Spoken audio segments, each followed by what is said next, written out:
Ku jemi këtu me parashkrimin e datës 8 gusht 2026, ditë e shtunë, ditë e Saturnit. Këtë ditë na mëson që është një ditë të tranzicioni dhe pregatitje, sepse Mërkuri është në fund të gafores dhe po pregatitet të shkojë në Luan, me datën 9. Kjo do thotë se komunikimi ka ende ngjyrë emocionale, familjare, mbrojtëse, fjalët mund të vinë nga zemra, por dhe nga ndjeshmëria. Njerëzit mund të flasin për familjen, shtëpinë, sigurinë, të kaluarën, kujtimet dhe emocione.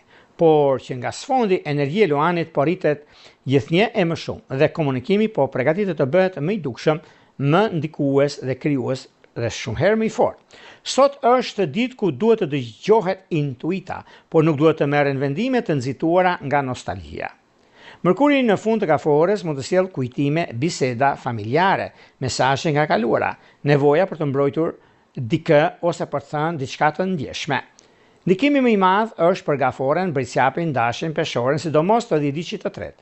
Kjo mund të jetë një ndikim shumë i madh në komunikim, marrëdhëniet familjare, vendime emocionale. Për shenjat e ujit është gaforja, akrepi dhe peshqit, që do të thotë mund të keni një kuptim shumë herë më të thellë se ç'mendoni. Por shenjat e tokës mund të kenë nevojë për siguri dhe prakticitet. Njëkohësisht afërdita në peshore mund të mbështesë marrëdhënie, diplomacinë, ndikimin, mundësinë, kurse Dielli dhe Jupiteri në Luan vazhdojnë të ndërtojnë atmosferën drejt eklipsit diellor që do të kemi me datën 12. Por gjithsesi, kjo është diçka që ka të bëjë shumë me ndryshime, vendime të rëndësishme në kohën e duhur, në momentin e duhur. Por gjithashtu, edhe pse një problem i vogël ka të bëjë shumë në anën tuaj. Mërkuri është në prag të ndryshimit të shenjës dhe komunikimi ende ndryshon ton.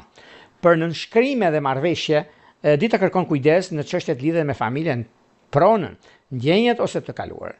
Mund të jetë më mirë për diskutim, por jo për vendime të nxituara. Për blerje shtëpie, lëvizje banese ose marrëveshje familjare, duhet kontroll i detaljeve dhe jo vendim ndjesie.